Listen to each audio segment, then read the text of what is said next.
என் பெயர் காயத்ரி. எனக்கு 16 வயதாகிறது. எனக்கு இன்று காலைதான் திருமணம் முடிந்தது. என் கணவருக்கு வயது 28. அவர் என்னிடத்தில் வந்து எனக்கு ஒரு நைட்டியை கொடுத்து, இதை மாட்டிக்கொண்டு விரைவாக படுக்கைக்குமா என்ற பிரிவு, இரவை பற்றி என்ன நடக்கும் என்று உனக்கு சொல்கிறேன் என்றார். அவர் சொன்ன வார்த்தைகளை கேட்டு நான் பயத்தால் நடுங்கினேன். நான் இந்த நைட்டி போட முடியாது. எனக்கு மிகவும் வெட்கமாக இருக்கிறது. இப்போது இதெல்லாம் செய்ய நான் தயாராக இல்லை. எனக்கு பயமாக இருக்கிறது என்று அவர் சிரித்துக்கொண்டே சொன்னார். ஏன் பயப்படுகிறாய்? திருமணத்திற்கு பிறகு இவை அனைத்தும் நடக்காமல் என்ன செய்யும் என்றார். தயவு செய்து நான் இதை செய்ய முடியாது. எந்த விடை கொடுத்தும் நான் இந்த நைட்டியை போட மாட்டேன் என்றேன். சரி, நானே உனக்கு போடுகிறேன். நான் உன் கணவன், என்னிடம் ஏன் வெட்கப்படுகிறாய் என்று சொல்லி அவர் என் அருகில் வந்தார். நான் கனமான சிவப்பு புடவை என் தலையில், துப்பட்டாவின் மனதில் கண்களில் கண்ணீரானாக ஓடிக்கொண்டிருந்தது. ஒவ்வொரு மணமகளின் விழியில் இருக்கும் மகிழ்ச்சி என் கண்களில் இல்லை. நான் மௌனமாக அமர்ந்திருந்தேன். மெதுவாக மூச்சு விடும் ஒளி மட்டும் கேட்டது. முகத்தில் முக்காடு, கைகளில் மெஹந்தி. இந்த தருணம் ஒவ்வொரு பெண்ணுக்கும் மிகவும் சிறப்பானது. ஆனால் எனக்கு ஏன் ஒரு கெட்ட விதியாக தோன்றியது?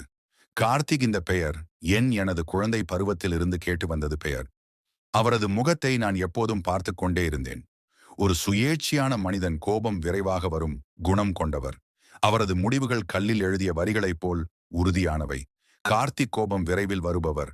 அவர் யாருடைய பேச்சையும் கேட்க மாட்டார் என்று நான் எப்போதும் கேட்டு வந்தேன். அவரால் முடிந்தால் உலகத்தையே தன் கோபத்தில் நெருப்பில் சுட்டெரிப்பார். இப்போது அந்த மனிதரின் கணவராக இருக்கப் போகிறார். என் மனம் ஓடிவிட வேண்டும் என்று ஆசைப்பட்டது. ஆனால் ஓடினால் எங்கு செல்வது? என் விதை ஏற்கனவே எழுதப்பட்டு விட்டது. இன்றிரவு என் மீது முத்திரை குத்தப்பட உள்ளது. மாளிகை வண்ண வண்ண விளக்குகளால் அலங்கரிக்கப்பட்டிருந்தது. பெரியவர்கள், குழந்தைகள் அனைவரும் மகிழ்ச்சியில் இருந்தன. கார்த்திக் ஒரு நாற்காலியில் அமர்ந்திருந்தார். ஒரு ராஜாவை போல் தோற்றமளித்தார். அவரது கண்களில் வெற்றியின் கற்பம், உதடுகளின் புன்னகை. அவரது மகிழ்ச்சிக்கு அளவே இல்லை. அவரது நண்பர்கள் கேலி செய்த போது அவர் சிரித்தார். அந்த சிறிய உயிர்காக நான் 16 ஆண்டுகள் காத்திருந்தேன். இப்போது அவள், என்னுடைய கார்த்திக்கின் கண்களில் என்னை பெற்ற மகிழ்ச்சி தெரிந்தது. ஒரு புதையல் கிடைத்தவரின் மகிழ்ச்சி. அவர் என்னை பல ஆண்டுகளாக பார்த்து கொண்டே இருந்தார். நான் எப்பொழுது குறும்புத்தனமாக இருப்பேன். அவர் என்னை தன் இதயத்தில் வைத்திருந்தார். நான் அவரை விட மிகவும் சிறியவள் என்பது அவருக்கு தெரியும். ஆனால் அவர் என்னை அனைவரும் விரும்பினார். காலப்போக்கில் நான் அனைத்தையும் கற்றுக்கொள்வேன் என்று நம்பினாள். அவர் தன் விருப்பப்படி திருமணம் செய்து கொண்டார். ஆனால் நான் என் விதியை நினைத்து நொந்து கொண்டிருந்தேன். மண்டபம் அலங்கரிக்கப்பட்டது. மண்டபத்தை அனைவரும் அமைதியாக மரணம் மந்திரங்களை கேட்டனர். பண்டிதர் அவர் மந்திரத்தையும் ஓதும்போது என் இதய துடிப்பு வேகமாகியது. நான் கார்த்திகை மணக்க விரும்பவில்லை. ஆனால் பண்டிதன் மந்திரங்களால் திருமணத்தை நிறைவேற்றினார். அவர் என்னை 7 வாக்குறுதிகளை செய்ய வைத்தார். ஆனால் எனக்கு எங்கே உணர்வு இருந்தது? என் கண்ணீர் என் உதடுகளை நனைத்தது. என் உதடுகள் நடுங்கி, இதயம் யாரோ பிடித்து அடுத்தவது போலிருந்தது. நான் தலையை உயர்த்தி பார்த்தேன். சுற்றிலும் உள்ளவர்களின் முகங்களிலும் ஒரே மாதிரியான பாவம் முடிவு எடுக்கப்பட்டு விட்டது. எப்போது எங்கள் 7 சுற்றுகள் மட்டுமே மீதம் இருந்தன. என் அம்மா எதிரே அமர்ந்திருந்தால் கண்களில் கண்ணீர். என் மகளே என்றால் தனத்தை மன்னித்துவிடு என்று சொல்வது போலிருந்தது. நான் என் தந்தை இல்லாத சூழ்நிலை. அதனால் இதுவும் பேச முடியவில்லை. அழுகையால் எனக்கு விக்கல் எடுத்தது. நான் உடைந்து அழுதேன். என் மனம் கட்ட விரும்பியது. இந்த மண்டபத்திலிருந்து ஓடிவிட வேண்டும் என்று துடித்தது. ஆனால் என்னால் முடியவில்லை. எங்கள் திருமணத்திற்குள் தொடங்கின. நான் முக்காட்டின் பின்னால் என் உதடுகளை கடித்துக்கொண்டே, கண்ணீர் என் கண்களில் வலிந்து உதடுகளை நனைந்தது. இணைத்த விடுத்து அழுத்துவது போலிருந்தது. அனைத்து சுற்றுகளையும் முடித்தேன். என் திருமணம் நிறைவேறியது. திருமணத்திற்கு பிறகு என்னை வீட்டிற்கு அனுப்பவில்லை. என்னை கார்த்திக் வீடியோ காலேஜ் சென்னை, அங்கு என்னை ஒரு அழைத்துச் சென்றார்கள். அன்னாரை மிகவும் அழகாக அலங்கரிக்கப்பட்டிருந்தது. நான் அறைக்குள் நுழைந்தேன். யாரோ என் தலையிலிருந்து ஒரு சுமை இருக்கிறது போன்ற ஒரு நிம்மதி இருந்தது. ஆனால் என் இதயம் இன்னும் கற்றுக்கொள்ளாமல் அடித்துக் கொண்டிருந்தது. காரணம், கார்த்திக் இன்னும் வரவில்லை. வெளிய வாசலின் கார்த்திக் ஒரு கட்டில் அரசனைப் போல அமர்ந்திருந்தான். அவன் கண்களில் வெற்றியின் ஒளிமின் மீது, முகத்தில் ஒருவன் எதிர்கொள்ளும்படி 28 வயது மனிதன், இந்த மளிகை இளவரசனாக வாழ்ந்தவன் என்று தன விருப்பம் போல் ஒரு மணப்பெண்ணை அடைந்திருந்தான். அவன் பெயரை கேட்டு மக்கள் நடுங்கும் ஒரு மனிதன். அவன் கண்களில் யார் இந்த அதிகமாக பார்க்க முடியாத கோபம், விரைவாக வரும் இயல்புடையவன். அவன் தாய் கூட அவனை கண்டு பயப்படுவார் என்பது அனைவருக்கும் தெரியும். அவன் முடிவுகள் எப்போதும் நினைத்ததை முடிக்காமல் விடமாட்டான். எல்லா சக்தியும் உள்ளவன், எதுவும் செய்யலாம். ஆனால் நான் ஒரு தந்தை கதை. பின் எப்படி என் விருப்பத்தை வெளிப்படுத்துவேன்? சத்தியம் செய்ய வைக்கும் போது அவன் சத்தமாக சொன்னான், நம் ஒவ்வொரு வார்த்தைகள் கேட்கிறேன். நான் இவ்வளவு கவனித்துக் கொள்கிறேன். அவன் குரலை கேட்டு நான் ஒரு கணம் நடுங்கினேன்.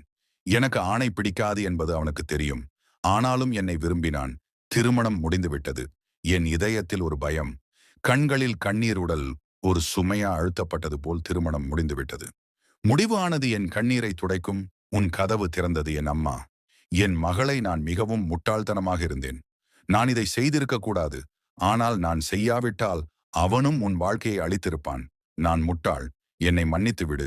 என் குழந்தை இன்னும் ஒரு வயது ஆகவில்லை. நான் ஒரு விதவை. என்னால் என்ன செய்ய முடியும்? இந்த கிராமம் முழுவதும் அவர்கள் கையில் உள்ளது. நம் உறவினர்கள் கூட அவர்களுக்கு எதிராக நிற்க முடியாது. உன்னை அவமானப்படுத்தியதை நான் பார்க்க முடியாது. கார்த்திகை தவிர வேறு யாரும் உன்னை மணமுடிக்க மாட்டார்கள். இந்த கிராமம் முழுவதும் உன் மீது அவனுக்குள்ள காதலை பற்றியும் அறியும். நான் அம்மாவின் காலத்தில் கட்டிப்பிடித்து அழுதேன் என்று இரட்டை மறக்க விரும்பினேன். என் அம்மா முட்டாள்தனமாக இருந்தாள் என்பது எனக்கு தெரியும். அதனால்தான் அவர் இந்த உறவை ஏற்றுக்கொண்டார். அப்போது கார்த்திக்கு நாம் அரைக்குழுவினர். அவர் கைகளில் தங்க காப்புகள் இருந்தன. அவர் நான் அழுது கொண்டிருக்கும் என்னை பார்த்து கேட்டார், ஏன் இவ்வளவு அழுகிறாய்? உன் திருமணம் கட்டாயப்படுத்தப்பட்டது போல் தெரிகிறது. எழுந்திரு என்று அன்பாக என்னை தொட்டார். என் முக்காடை எடுத்தால் என் மகனின் தேர்வுக்கு கண்படக்கூடாது. நீ மிகவும் அழகாக இருக்கிறாய். கார்த்திக்கு நம் அன்பை காட்ட வந்திருந்தார். ஆனால் அவரது வார்த்தைகளின் இதயத்தில் குத்தின பிறகு என் அம்மா கூறினார், என் குழந்தை இன்னும் சிறியவள். திருமணத்தின் அர்த்தம் அவளுக்கு புரியுது. கார்த்திக்கிடம் சொல்லுங்கள். அவளிடம் கட்டாயப்படுத்த வேண்டாம். அவள் வயது சிறியது. இதை தாங்க முடியாது என்று. அப்போது கார்த்திக்கு நம்ம திருமணம் முடிந்துவிட்டது. இனி திருமணத்தின் அர்த்தத்தையும் புரிந்து கொள்ள வேண்டும். இதை பற்றி நீங்கள் கவலைப்பட வேண்டாம். என் மகன் ஒரு காட்டு மிராண்டி அல்ல. அவன் அவளை கட்டாயப்படுத்த மாட்டான். இந்த பெண் என் மகனின் தேர்வு. அவன் விரும்பியபடி செய்யலாம். அது அவனுடைய விருப்பம். இதில் நீங்கள் தலையிட வேண்டியதில்லை. மகளே, என் கணவனை மகிழ்விப்பது உன் பொறுப்பு. சிறுவயது என்பதை காரணம் காட்ட முடியாது. பெண்கள் 14 வயதிலேயே முயற்சி அடைந்து விடுகிறார்கள். நீ இப்போது 16 வயது கணவனை எப்படி மகிழ்விப்பது என்று உனக்கு தெரிந்திருக்க வேண்டும். விடை பெற 2 வருடங்கள் இருக்கின்றன. உன் அம்மாவிடம் கற்றுக்கொண்டு வா. கணவனை எப்படி மகிழ்விப்பது என்று என கூறினார். கார்த்திக் அம்மாவின் வார்த்தைகள் என் இதயத்தில் அம்புகளாய் பயணம். நான் எதுவும் பதிலளிக்க முடியவில்லை. அவர்கள் 28 வயது மகனுக்கு என்னை மணமுடித்து வைத்தபோது கணவனை எப்படி மகிழ்விப்பது என்று புத்திமதி கூறுகிறார்கள். நான் இளமையாகவும் அழகாகவும் இருந்தேன். அவர்களின் அடுத்த வார்த்தைகளை கேட்டு நான் மரத்துப் போனேன். என் மகன் உன்னை பார்க்க விரும்புகிறான். கவனமாக என் மகனுக்கு எப்போதும் புகார் செய்ய காரணம் கொடுக்காதே. இல்லை என்றால் அவன் எப்படி இருப்பான் என்பது உனக்கு புரியும். அவர்களின் கடுமையான வார்த்தைகள் என்னை இதயத்தை வலிக்கச் செய்தன. கார்த்திக் என் அழைப்பு வர தயாராக இருந்தால் என் அம்மா வெளியே சென்றார். என் அத்தையும் வெளியே சென்றார். நான் படுக்கையின் முனையில் சாய்ந்து விழுந்தது. கட்டிக்கொண்டு அமர்ந்திருந்தேன். கதவு திறந்தது. காத்துக்கொள்ள நினைத்தால் அவன் வரும்போது என் கை கால்கள் நடுங்கின. அவன் அன்பாக என்னை அழைத்தார். என் அருகில் அமர்ந்தான். நீ இன்று மட்டுமே என்னுடன் இருப்பாய், நாளை உன் வீட்டிற்கு சென்று விடுவார் என்று கூறினாள். அதை கேட்டதும் எனக்கு மனதில் சற்று நிம்மதி வந்தது. அவர் மேலும் தொடர்ந்தார். நான் 16 வருடங்கள் காத்திருக்கிறேன். இன்னும் 2 வருடங்கள் என்ன ஆகிவிடும் என்றான். நான் மௌனமாக அவன் பேச்சை கேட்டுக்கொண்டிருந்தேன். அவன் பையில் இருந்து ஒரு பரிசை எடுத்து என் கையில் கொடுத்தான். இது பயன்படுத்துவதற்காக என்று சொல்லி அவன் என் பக்கத்தில் அவன்தான். என் மூச்சு நடைபெற்ற தின நடுங்கிலின் பிறகு அவனது செயல் என்னை மறந்து போக வைத்தது. நான் அடியேன். அவன் கூறினார், ஏன் இவ்வளவு பயப்படுகிறாய்? நான் இப்போது தம்பதிகள் மீது எனக்கு முழு உரிமை உள்ளது. பயப்பட வேண்டாம். இந்த திருமணம் எனக்கு எவ்வளவு முக்கியம் தெரியுமா? 16 வருடங்கள் உனக்காக காத்திருந்தேன். உன்னை பெறவே எல்லோரும் என்னை திருமணம் செய்து கொள்ள சொன்னார்கள். ஆனால் நான் உன்னை காதலிக்கிறேன். உன்னுடன் வாழ விரும்பினேன். என்னை மிகவும் சிறியவனாக இருந்தால் நான் எல்லோரிடமும் சொன்னேன். அவள் கொஞ்சம் வளரட்டும் என்று.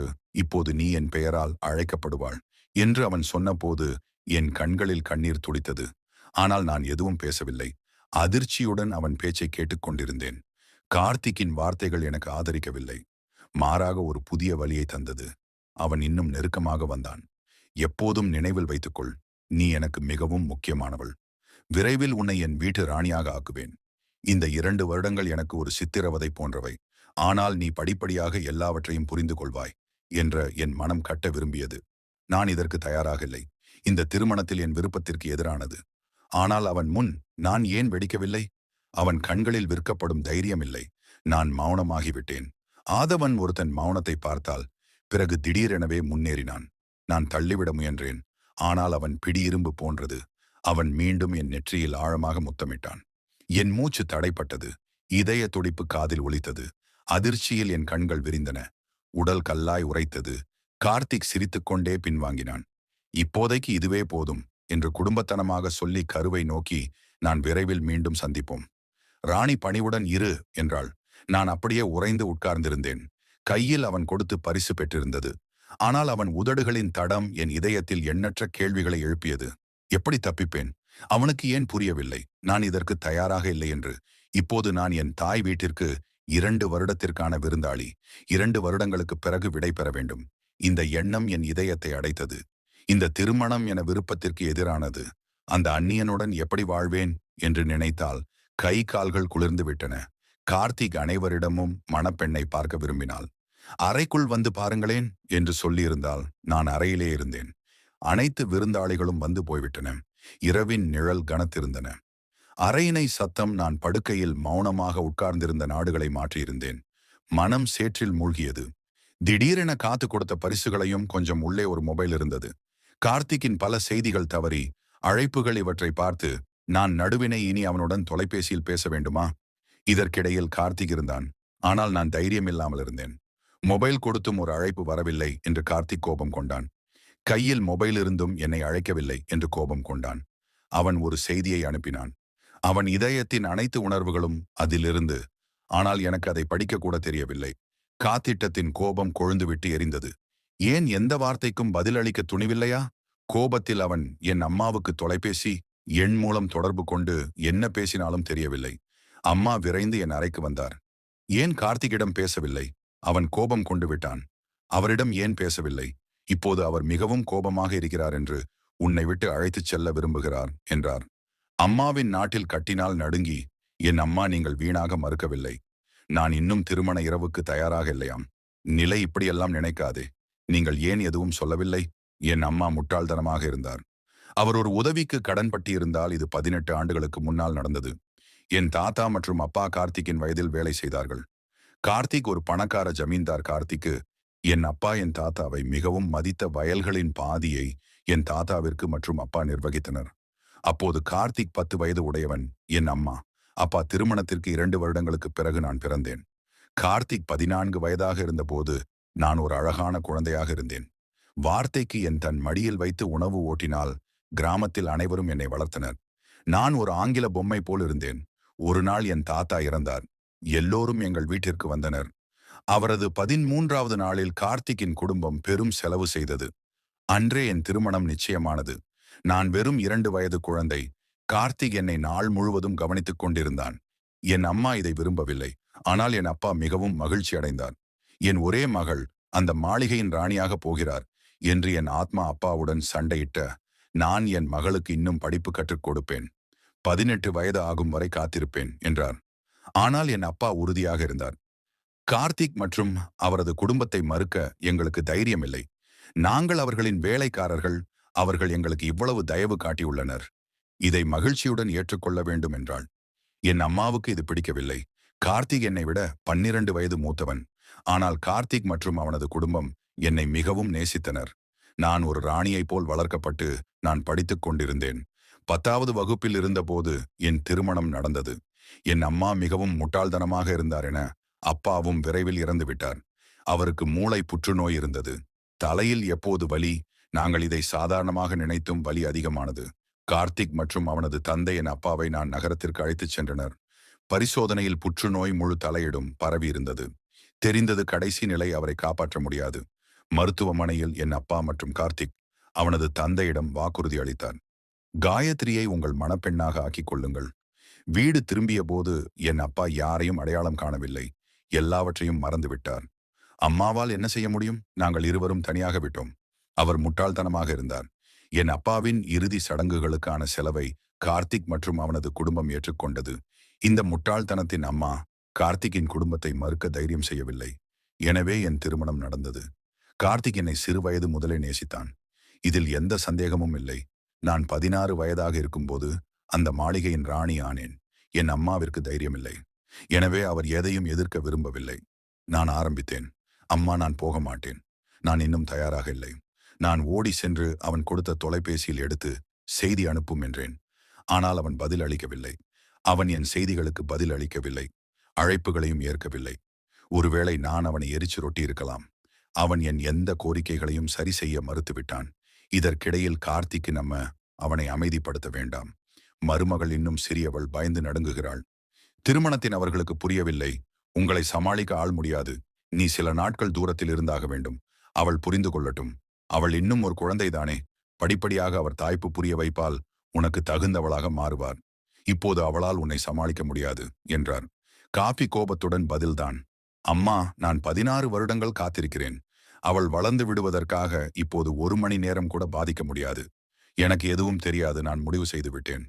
இப்போதே அவளை வீட்டிற்கு அழைத்துச் செல்கிறேன். திருமணம் என்றால் என்ன என்பதை நானே புரிய வைக்கிறேன். எல்லா விருந்தினர்களையும் மீண்டும் அழைக்கவும். காயத்ரி மீண்டும் மணப்பெண்ணாக ஆக்குங்கள். நான் என் மனம் பெண்ணை இந்த ஆடைகளில் வீட்டுக்கு அழைத்துச் செல்ல மாட்டேன். கார்த்திக்கு நம்ம பலமுறை சமாதானப்படுத்தணும் என்றால், ஆனால் கருத்து கேட்கும் நிலையில் உள்ளது. பள்ளியில் எழுதியவராக எனது விரைவில் அனைத்து விருந்தினர்களும் மீண்டும் அழைக்கப்பட்டன.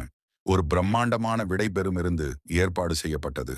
இதற்கிடையில் நானும் என் தாயும் கலக்கத்திலிருந்து நான் என் அம்மாவிடம், அம்மா, நான் இப்போது காட்டிக்கொடு என்று சொல்ல விரும்பவில்லை. எனக்கு பயமாக இருக்கிறது என்று கூறி அழுது. ஆனால் என் தாய் எனக்கு ஆறுதல் கூறினார். இந்த முடிவை நீ ஏற்கத்தான் வேண்டும். இனி உனக்கு வேறு வழி இல்லை. நீ கார்த்திக்குடன் சிலதான் வேண்டும் என்றார். நான் அழுது கொண்டே இருந்தேன். கார்த்திக் நினைத்தாலே என் இதயம் வேகமாக அடித்துக் கொள்ளும். திருமணம் என்றால் என்ன என்று எனக்கு புரியவில்லை. அப்படி அவனை எப்படி மகிழ்விப்பது? எனக்கு வயது வெறும் 16. அவனும் 28 வயது மனிதன். அவனுடைய உணர்ச்சிகளை எப்படி அடக்குவது? எனக்கு எதுவும் புரியவில்லை. விரைவில் என்னை மீண்டும் அனுப்பினாக அலங்கரித்தனர். என்னுடைய எல்லாம் வெற்றிகளும் வீணாக. கார்த்திக் விருந்தினர்களுடன் வந்து என்னை அழைத்துச் சென்றான். அழகாக அலங்கரிக்கப்பட்டிருந்தது. அவங்களே ஒவ்வொரு பொருளும் விலை உயர்ந்ததாக இருந்தது. பூக்களின் நறுமணம் காற்றில் கலந்திருந்தது. நான் அவற்றை பார்த்து பயந்து நடுவேன்.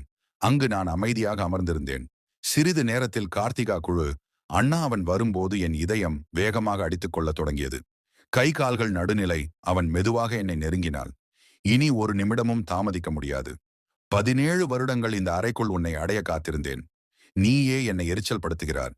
இனி நம்ம ஒரு சிறிய பிடிவாதம் கூட தாங்க முடியாது. நீ என் உரிமை, உன் பெயர் என்னுடன் இணைந்து விட்டது. இனி நீ என்னை மகிழ்விப்பதே உன் கடமை. அவன் வார்த்தைகள் என்னை மேலும் வயிற்றில் ஆழ்திணறியபடி நான் கூறினேன். கார்த்திக், நான் இதற்கு தயாராக இல்லை. இதை பற்றி ஒன்றும் தெரியாது. திருமண பொறுப்புகளில் சிக்கல் விரும்பவில்லை. திருமண ராத்திரி என்றால் என்னவென்று தெரியாது. இப்படி உங்கள் மகிழ்வு பதில் என் நிலையை புரிந்து கொள்ள முயற்சி செய்யுங்கள் என்று நான் இப்போது உங்களுடன் இணைந்து கொள்ள முடியாது.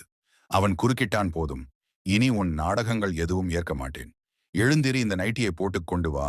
உன் மின் பேச்சால் ஒரு நிமிடம் கூட வினடிக்க மாட்டேன் என்றான். நான் அழ ஆரம்பித்து அந்த நைட்டியை பார்த்தபோது என் கைகள் எழுந்திரு. சீக்கிரம் போட்டுக் கொண்டு வா என்று கூறினாள். நான் உனக்கு கொடுமையான தண்டனை கொடுப்பேன். என்னிடம் இவ்வளவு தைரியமா? எத்தனை அழைப்புகளும் குறுஞ்செய்திகளை உனக்கு அனுப்பினேன். ஒரு அழைப்பு இருக்கும், குறுஞ்செய்திகளுக்கும் பதில் அனுப்பவில்லை. கேட்டேன், கூற முடியாது. எனக்கு மிகவும் வெட்கமாக இருக்கிறது. அவன் சிரித்தான். பரவாயில்லை, நானே போடுகிறேன். நான் உன் கணவன் என்றேன். நான் பயந்து போனேன். நான் தானாக கழட்டுவதற்கு முன் கார்த்திகை நெருங்கினால் ஏற்கனவே பயந்து நடுங்கிக் கொண்டிருந்தேன். அவன் என்னுடன் சுயம்வர ராத்திரி கொண்டாட முயன்ற போது நான் மயங்கி விழுந்தேன். எனக்கு உணர்வு வந்தபோது என் அத்தையின் அறையில் இருந்தேன். மெதுவாக கண்களை திறந்தேன். என் அத்தை என் அருகில் இருந்தால் அவருக்கு ஒரு நாள் நீ பயப்பட வேண்டாம். இனி நீ விரும்பாதவரை கார்த்திக் உன்னை அணுக மாட்டான். அறையில் தங்கலாம் என்றார். நிம்மதியடைந்தேன். அந்த இரவுக்கு பிறகு கார்த்திக் அந்த மாளிகையில் காணவில்லை.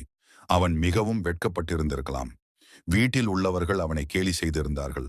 அந்த வெட்கத்தால் அவன் மாளிகையை விட்டு வெளியேறியிருக்கலாம். அந்த இரவு பற்றிய நினைவுகள் என்ன இன்னும் பயமாக்கினார். ஆனால் நான் என்ன செய்ய முடியும்? நான் சிறு வயதினால் இந்த விஷயங்களை பயந்து போனேன். இப்படி பல நாட்கள் கடந்தன. 2 மாதங்களாகியும் கார்த்திக்கின் முகம் தெரியவில்லை. நான் கவலைப்பட்டு, இப்போது என் இதயத்தில் கார்த்திக் ஒரு சிறிய அக்கறை ஏற்பட்டது. கணவன் இல்லாத வாழ்க்கை முழுமையற்றது என்பது எனக்கு புரிந்தது. அவ்வளவு அன்பாக நேசித்த கணவனை நான் இழக்க விரும்பவில்லை. ஆம், திருமண இரவுகளில் எனக்கு பயம் இருந்தது. ஆனால் இப்போது தைரியம் வந்துவிட்டது. நான் கார்த்திகை சந்திக்க விரும்பினேன். அவனுடன் பேச விரும்பினேன். அவன் தகுதியுள்ள அனைத்தையும் கொடுக்க விரும்பினேன். என் பயத்தை விரட்டி அடித்தேன். கார்த்திகை விட நான் அதிகமாக அவமானத்தை சந்தித்தேன். எல்லோரும் என்னை கேலி செய்தார்கள். உன் பிறப்பிலிருந்து 16 வயது வரை அவன் உனக்காக காத்திருந்தான். அவன் விரும்பியிருந்தால் உன்னை போல் பல பெண்களை மணந்திருப்பான். ஆனால் அவன் உன்னை மட்டுமே நேசித்தான். அந்த இரவு அவன் அன்பு கொஞ்சம் அதிகமாகிவிட்டது. அதனால்தான் நீ மயங்கி போனாய். இதை கேட்டு எனக்கு வெட்கமாக இருந்தது. ஆனால் கார்த்திக்கின் முகம் தெரியவில்லை. என் அத்தையிடம் இதை பற்றி கேட்க வெட்கப்பட்டேன். ஒரு நாள் அவரது மொபைலை ரகசியமாக எடுத்து கார்த்திக்குக்கு கால் செய்தேன். அவன் குரலை கேட்டதும் நான் மௌனமானேன். என் தொண்டையிலிருந்து ஒளி வரவில்லை. பயத்தில் போனை வைத்து விட்டேன். இறுதியாக வெட்கத்துடன் அத்தையிடம் பேசினோம். கார்த்திகை மாளிகைக்கு அழைக்கவும், நான் அவனது மணப்பெண்ணாக அவன் மார்பில் சாய விரும்புகிறேன். அவனை முழுமையாக சந்திக்க தயாராக இருக்கிறேன் என்றேன். அத்தையும் மகிழ்ச்சி அடைந்தார். கார்த்திக்கு கால் செய்தால் அவனும் மகிழ்ச்சி அடைந்திருக்க வேண்டும். இப்போது நான் முழு தைரியத்துடன் அவன் அறையில் காத்திருந்தேன். இரவு 2 மணி கார்த்திக் அறைக்குள் நுழைந்தான். 2 மாதங்களுக்குப் பிறகு அவனை முதன்முறையாக பார்த்தேன். அவன் கண்களில் ஒளி இருந்தது. முதலில் அவன் பாதங்களை தொட்டு வணங்கினேன். அவன் புன்னகையுடன் என் தலையில் கை வைத்து ஆசீர்வதித்தான். பின்னர் நான் முழுமையாக அவனுடைய இத்தனை வருடங்களின் ஆசைகளை அவன் இன்று முழு உரிமையுடன் நிறைவேற்றிக் கொண்டிருந்தான். நானும் அவனை ஏற்றுக்கொண்டேன். அவன் தன் உரிமையை பெற்றுக்கொண்டான். நானும் என் இதயத்தின் பயத்தை தள்ளிவிட்டு கார்த்திக் சொந்தமானேன். 16 வருட காதல் இன்று பலன் தந்தது. காதலிக்கும் இதயங்கள் அதிர்ஷ்டசாலிகளுக்கே கிடைக்கும். அதனால் அவற்றை இழக்கக்கூடாது. கார்த்திகை பெற்று நான் மிகவும் மகிழ்ச்சி அடைந்தேன். 1 வருடம் கழித்து கார்த்திக் ஒரு மகன் பிறந்தான். அவனைப் போலவே இருந்தான். கார்த்திக் என்னை மிகவும் நேசித்தான். ஒருவேளை நான் உலகின் முதல் பெண்ணாக இருக்கலாம். இவ்வளவு அன்பான கணவன் கொண்டவள்